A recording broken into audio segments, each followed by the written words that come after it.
excited to have Richard Kestenbaum with us today. I promise you, this is going to be an exciting conversation. So, but I also want to tell you that, of course, we try to stay within the retail grocery space, but a lot of times I think you have to also look at common sense. You have to look at things that apply to retail in general and figure out how to apply it to your own business. And I think today is going to be a conversation around that. It's going to be about, let's step back and take a look. And Richard Kestenbaum is a frequent contributor to Forbes.com. He's written several blogs. He's also a investment banker focused on mergers and acquisitions and capital raising. So clearly he's seen a lot of things in the market and has got a fantastic perspective that we're going to learn from. So Richard, welcome to the show. Thank you, guys. It's great to be here. Shekar, you said a moment ago it's going to be an exciting episode. That's a lot of pressure. So I'll do my best for you. I have a strange feeling you're going to do really good. So I'm pretty sure you are. But Richard, if you can help our audience here understand your background, where do you come from, and what brought you to this point? Sure. I have been a mergers and acquisitions banker for over 40 years. And what that means, if you're not familiar with it, is we are not investors. I mean, we invest personally, but our firm is not an investment firm. We are advisors. And people come to us when they want to sell their company or raise capital. They hire us. We do the transaction for them, which is to say we find multiple counterparties, play them off against each other to maximize value for our clients, and we complete a transaction. That's an oversimplified description, but that's fundamentally what we do. I was a partner in a big firm on Wall Street called Drexel Burnham, and my partner with whom I founded our firm, Triangle Capital, our website's Triangle Capital LLC, ran mergers and acquisitions for another big firm called Kidder Peabody. And we started this firm not quite 20 years ago. And we're really proud of the track record we have in getting very high values for our clients. At the same time, when you do that, you only traffic with CEOs of the companies you represent. And we are focused on retail and consumers. So you wind up learning a lot about those industries. And I started writing a blog about the changes we are seeing in retail and consumer a number of years ago. And after doing that for a while, Forbes called and said, why don't you put your articles on our site? So that's what I do. And the question that I think is interesting that I try to answer when I write is, what do we see in the world that helps us understand what the world will look like in a year or 2 or 5? Because that makes us better bankers. When we understand where the world is going, we can explain to investors and acquirers why companies that we're selling will be able to grow and be more valuable as they travel in the stream of where consumers are riding towards. So I think the futures are just such an interesting question, and it's great for our business, and it makes us better at what we do. So I love talking about that. And now I've gone on a little too long, but it's great to be here with you guys. Thank you. Terrific, terrific. Gary, you want to see off the first question here? Sure. So, Richard, picking up on what you just said, you've got a really interesting perspective as an observer across a lot of activity here.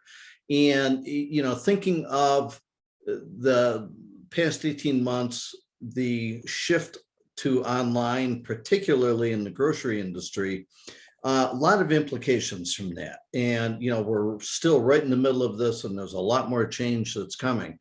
But one of the things that you've written about and sort of pointed to is the impact on physical store economics as the growth of online continues.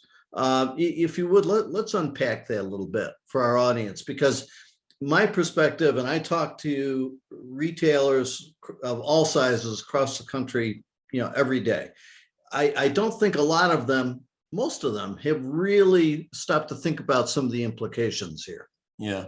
Well, you start off with the fundamental principle that the grocery business is a thin margin business. So you don't have a lot of flexibility to add cost or change the economics of your business. And one of the things that you don't have to think about in the grocery business is after you put something on the shelf, you don't think about the cost of getting it off the shelf and the cost of bringing it to the consumer's home, because that's work that the consumer does for you, and it helps you keep your prices down. What happens to a business like that when that cost that has always been borne by the consumer is now borne by you? So now you have to have labor, which, aside from the scarcity of it these days, the expense is only rising. Go out and pick the stuff and bring it to people's homes, or even just out to the parking lot, which you never had to do before. So a few things happen. First of all, no one has figured out yet how to make money in that business at scale. There's lots of possibilities. There's lots of ways to grow revenue, but there aren't a lot of ways right now to make money. Clearly, the path appears to be use technology to do that picking and create efficiency, and that will lead to profitability if you can do it at a big enough scale. What that also means is that the consumers who are ordering online can't be fulfilled in store. You can't use a legacy 100,000 square foot supermarket to fulfill those orders. You won't get the efficiency you need to be profitable and have positive cash flow in the online grocery business. And so you have to ask yourself, if you're a grocer, I always thought of my business as a grocer as having an anchor in the stores. The fact that I'm relatively convenient to people's homes matters a lot. It draws consumers in, and it's the anchor of my business.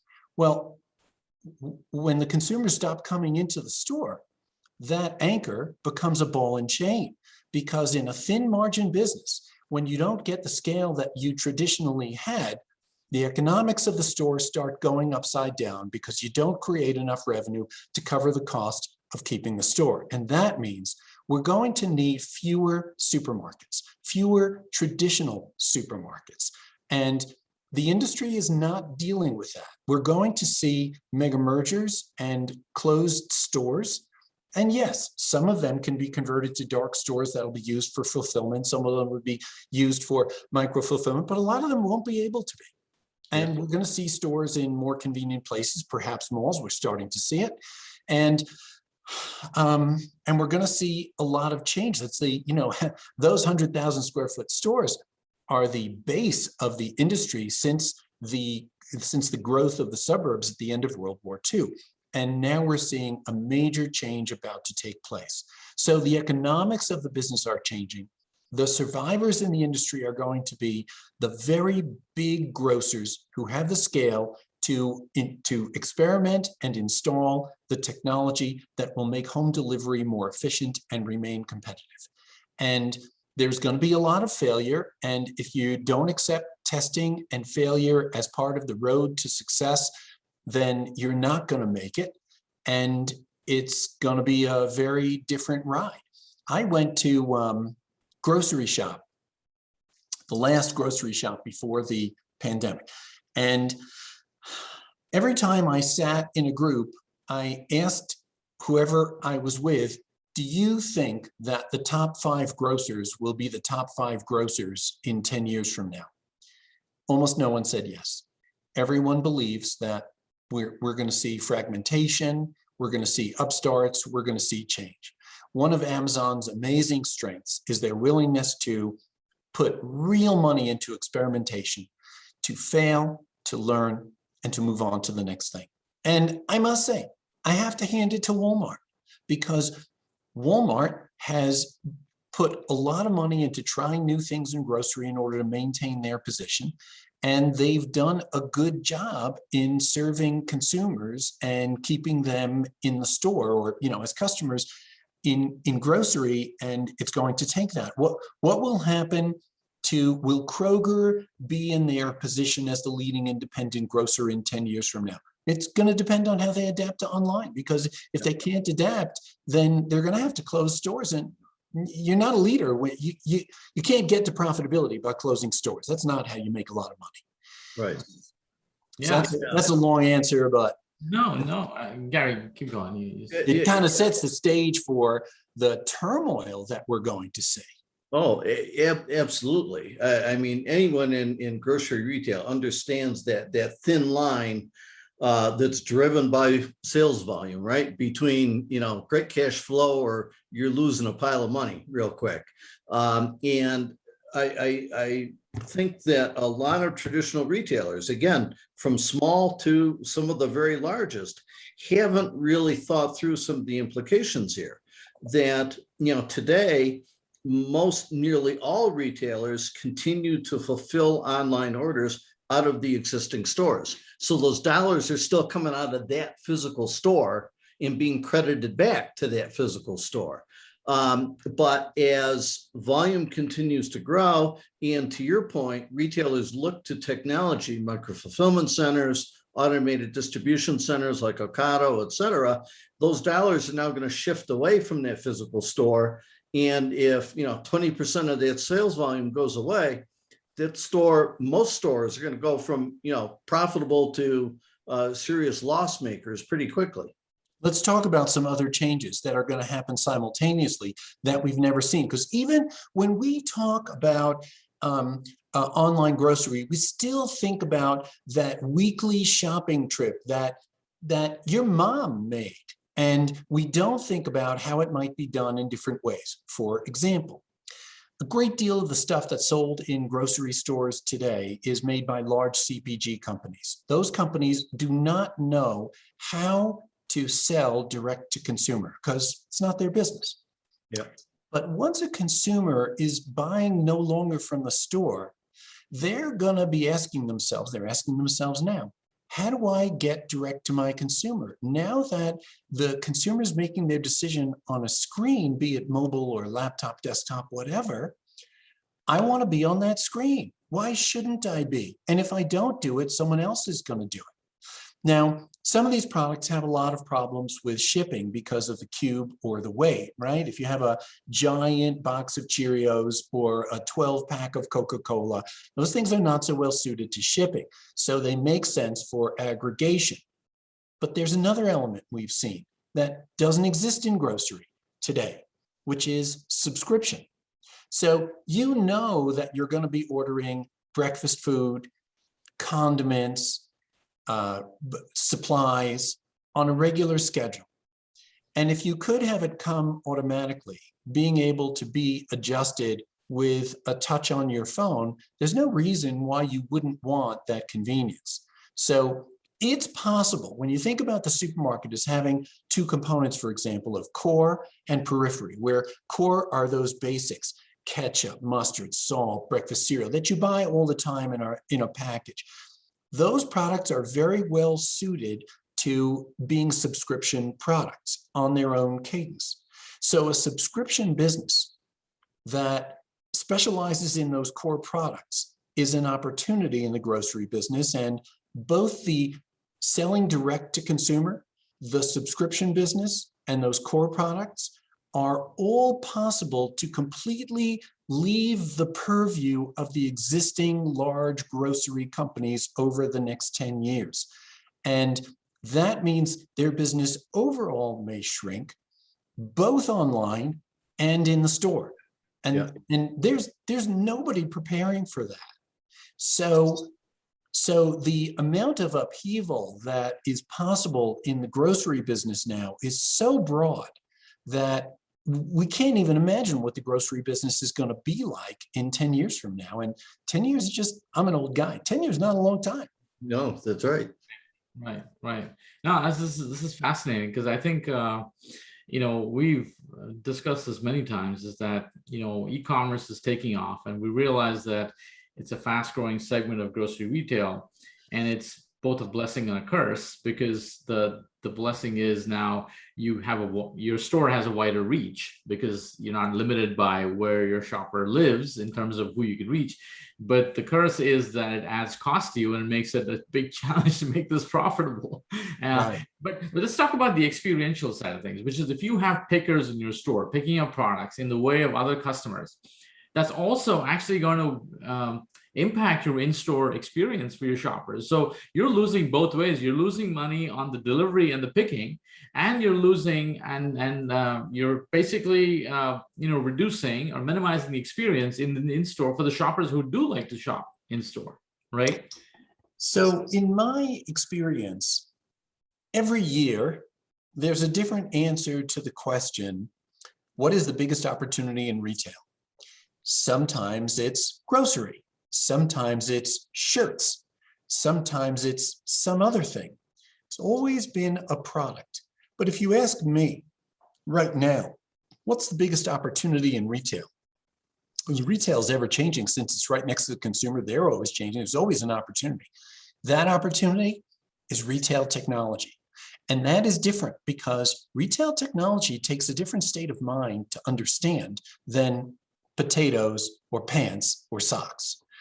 And not everyone in retail is adapting to it, which is why the current moment is so challenging, not in grocery, but in all of retail. So you see organizations that have been successful that are completely stymied by retail technology. And, you know, even for the grocers that will survive in whatever format they will be in, the technology of having an efficient supply chain. So often products come to a store and they don't get on the shelf. That alone, getting a product in and out of a distribution center, knowing where your stuff is so that it can be sold, so that you're there in the right quantities. There's billions of dollars in the supply chain that are there only because of inefficiency and because we're all human beings and we can't be as efficient as possible all the time. Those billions of dollars can get released and be freed up on the balance sheets of big grocers and other big retailers through the use of technology. But understanding what's an opportunity and what's just a lot of churning dollars, investing in technology that doesn't go anywhere, that's really hard. Yeah. And it takes both technology knowledge and retail knowledge to understand what can really work here. Yeah, and I think, extend that idea that you were just speaking to of technology and supply chain. I'd extend that out into the world of business process automation, right? Software robots replacing, slow thinking, slow moving human beings in so many processes across retail, right? I look at different retailers with, just big teams of people in marketing or merchandising, making routine decisions every day. Do we carry this new product? Do we, deselect that product? We need a team of 10 people to do this marketing campaign. All of that, relatively soon, I think, being replaced by process automation, AI-powered expert systems, automating those processes, making decisions much faster and making much more effective decisions. And I think that's just another area related to what you were saying that's really going to transform this industry. No, I think that's totally right. A huge part of retail is repetitive tasks. And all of those things are well suited to robotics and artificial intelligence and mechanical work in general. And given what's happening with labor costs and labor scarcity, that's temporary, but labor costs, which they're not going down, that's inevitable. Yeah. And, so Gary, picking up on your point, and I think Richard, when you look at the grocery industry, so you're working on thin margins. The question is, what is the route to increasing those margins?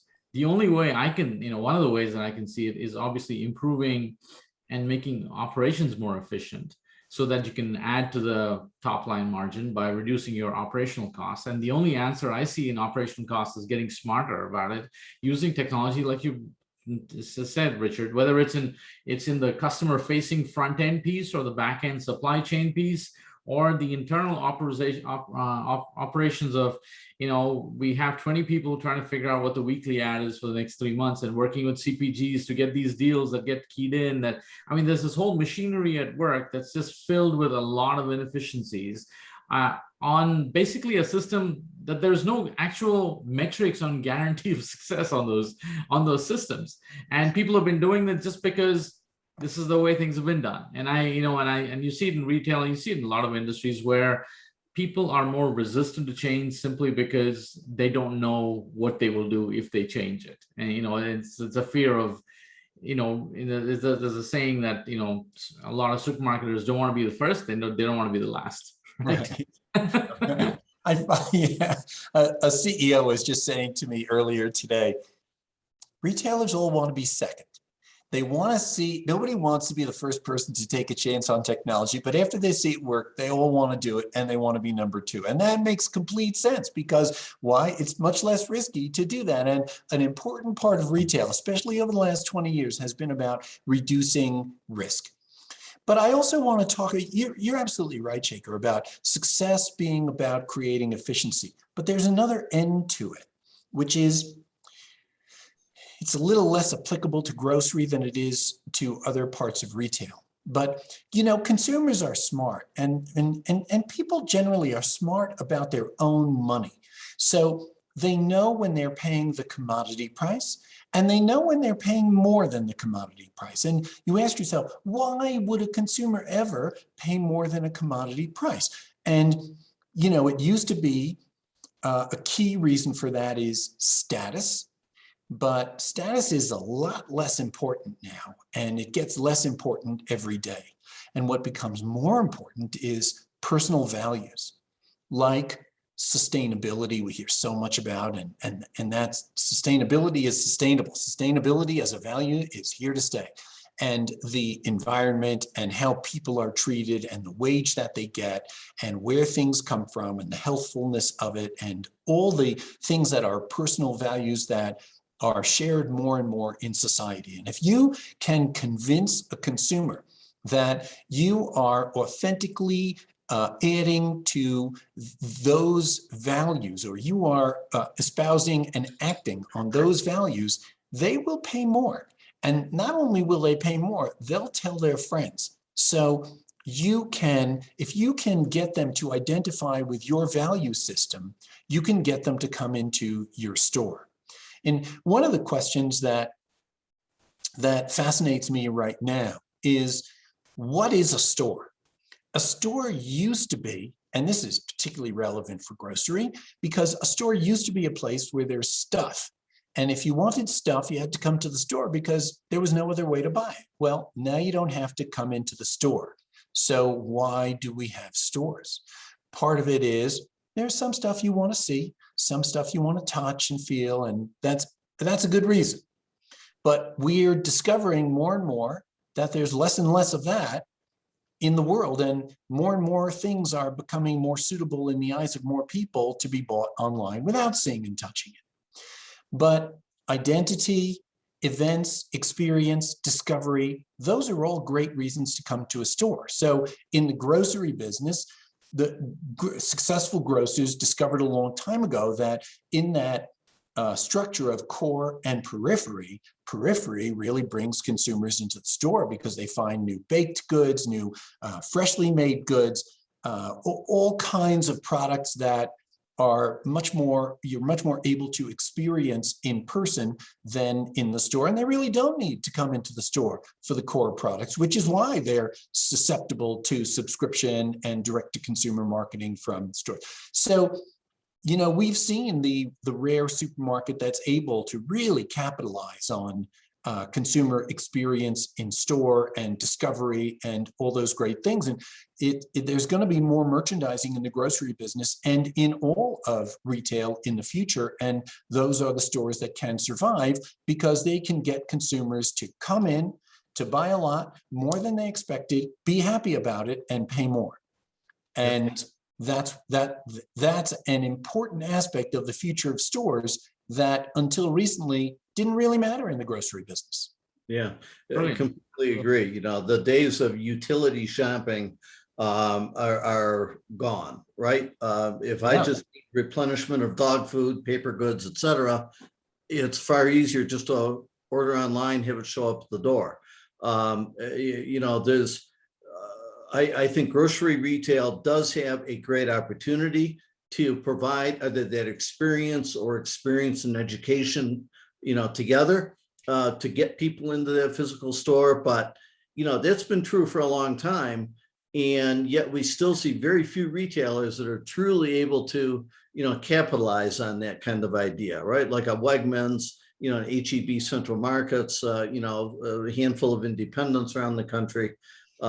So yes, great opportunity, really tough to execute against. Really tough to execute. And the thing about it is, I was saying before that retailers can understand a sock or a potato as a big opportunity. It's really hard to understand. If you've been trafficking in socks and potatoes for decades, it's really hard to start thinking about opportunities in terms of technology. And that's where legacy companies are getting stuck and why there's an opportunity for upstarts. But if you ask me, watch Nike, because they're integrating their electronic selling with their store.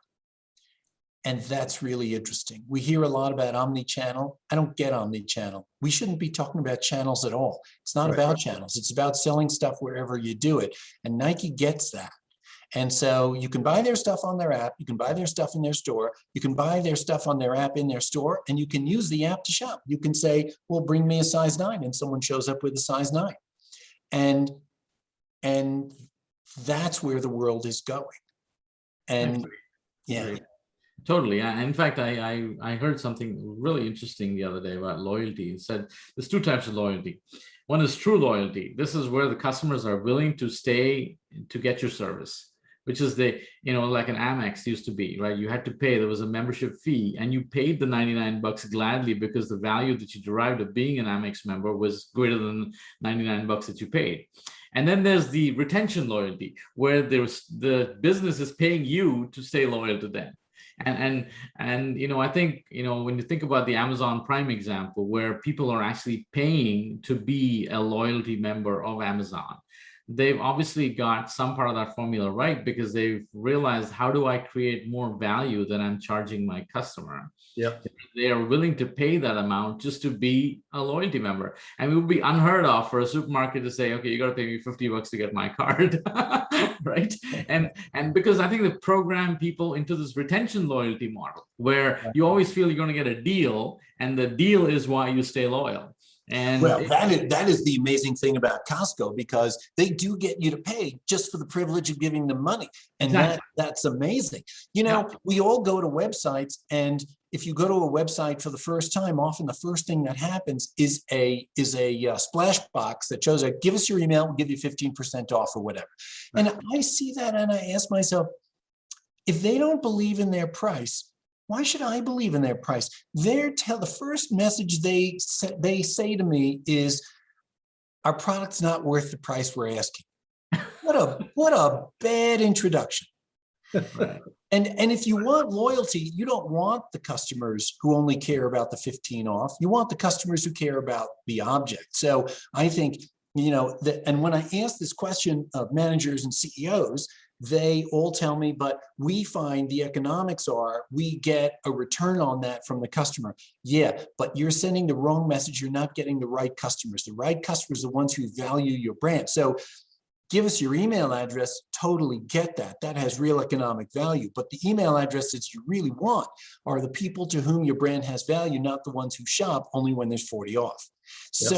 So brands need to believe in themselves. And when your only dial for increasing consumer interest is price, you're in trouble.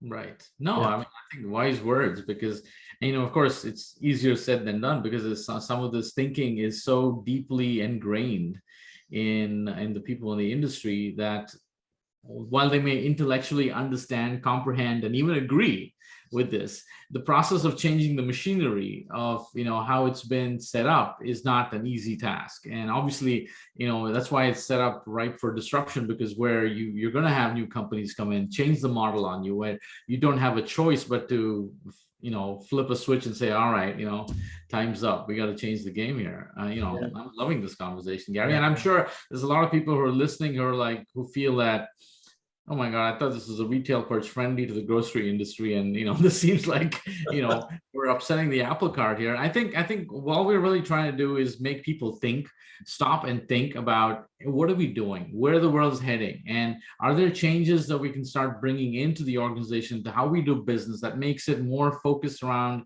consumer expectations, and yet at the same time, keeping our business profitable and keep going, right? So. Yeah. You know, I love the grocery business. I always did. When I go to cities I've never been to, I often go into the supermarket because the supermarket has to respond to how people live. And when you want to understand the culture you're in, going to a supermarket helps you do that. And that's one of the most interesting things, I think, about visiting new places. So, you know, when you go to a supermarket in America, there's an aisle that's completely filled with breakfast cereal. When you go to the supermarket in Italy, there's an aisle that's completely filled with olive oil. And you ask, how could there be so much olive oil? What's the difference? Well, there's a difference. Yeah. So yeah, I think the supermarket's just such a fascinating place. Yeah, no, it is. So let me take this in a little bit different direction, because I think a lot of our listeners, Richard, would enjoy your comments here. You know, looking at what's going on with non-traditional players that have come into the industry. So an Instacart, right? A GoPuff. You've got an Instacart with a $39 billion valuation now, more than Kroger and Albertsons combined. GoPuff just raised another big chunk of money a week or two ago at a $15 billion valuation, almost doubling their valuation in like 6 months. I know there's a lot of discussion across the industry, across traditional retailers today around some of these new entrants and how the game seems to be changing, but love your thoughts, comments around companies like that. Well, first of all, there's a few things. First of all, there's the nature of financial markets. Financial markets often overreact. What do I mean by that? When there's a new form of business, financial markets get very excited and they overvalue it. And then there's disappointment and a realization of what the true metrics are for profitability and a sustainable business. And those valuations come down to earth. I don't know where we are in that cycle for these kinds of businesses, but what's the fundamental debate here? We know that consumers, home delivery and click and collect exploded during the pandemic in the grocery business, and they're not going away. But who will win? There's a debate about micro delivery versus macro delivery. So you have Ocado and their huge facilities, and the industry seems to be disfavoring that now in favor of micro delivery and 15-minute fast delivery. I think the answer is both, because you know when you're going to need more paper towels, and you do have the ability to order it from that facility that's 60 miles away with a 7-day lead time. And you may not be aware that you ran out of an ingredient for a recipe that you have in the bowl right now, and you can't wait more than 10, 15 minutes for it. I think there's a place for both.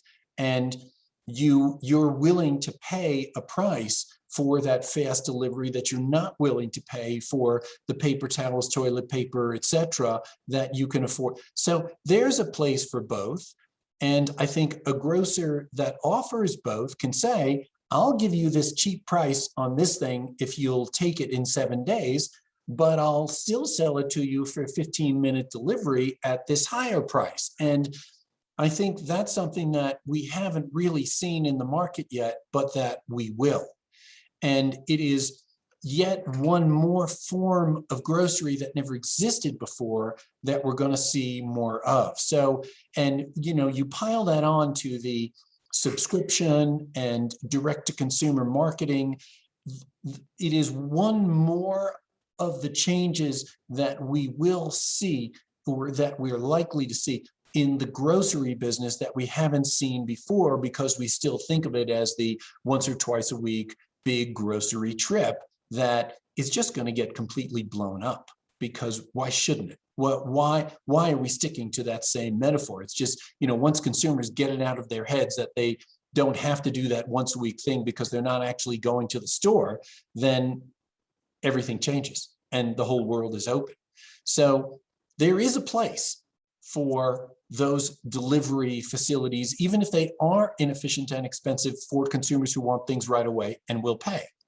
But there's also a place for those very large, highly efficient, distant facilities that can aggregate multiple city delivery from one facility that make it very inexpensive. And I don't think anybody knows the answer to that yet. And it's going to be different in different places and for different people at different stages of life. Yep. Yeah, fascinating. No, this has been, like I said, I was telling the listeners when we started here, this is going to be an exciting conversation. And it certainly has been. I'm sure it sparked a lot of thoughts, got a lot of people talking. Hopefully there's plenty of conversations happening after you listen to this and go back to your office and say, we got to think about our business. And but you heard it first here on the Retail Perch with Richard Kestenbaum. So remember that. But Richard, I also want to let you know that you're of course welcome back on the show anytime. But the only ticket you have to get is this coffee mug. So if you give us your address, we'll mail you one of these for being a guest on the show, and you got to have a cup of coffee with us on the show. I would love to do that. Yeah, absolutely. No, this has been an absolutely, and clearly your experience and objective and very clear opinions. I love the clarity of your thinking. I love the excitement that I can sense in your voice about where things are going. I think they're both work really in tandem to convince and really provoke thought in the listener that there's big changes afoot and we've got to think differently. We've got to step out of where we are and look at where we are and say, where are we going? How do we make this better? And what has to change? And this is the time to do it. So, well, Shekar, I buy my coffee direct to consumer, so I'll be glad to enjoy that with you. Fantastic. Gary, anything before? Richard, thank you for being with us today. Great discussion. And yeah, we'd love to get you back on at some point in the future. And, look forward to talking with you again soon. Make sure to join us every Monday and connect with us at the Retail Perch on Instagram and Facebook. And if you have any questions, feel free to email us at theretailperch@birdseye.com. Until next time, this is Shekar. And this is Gary signing off.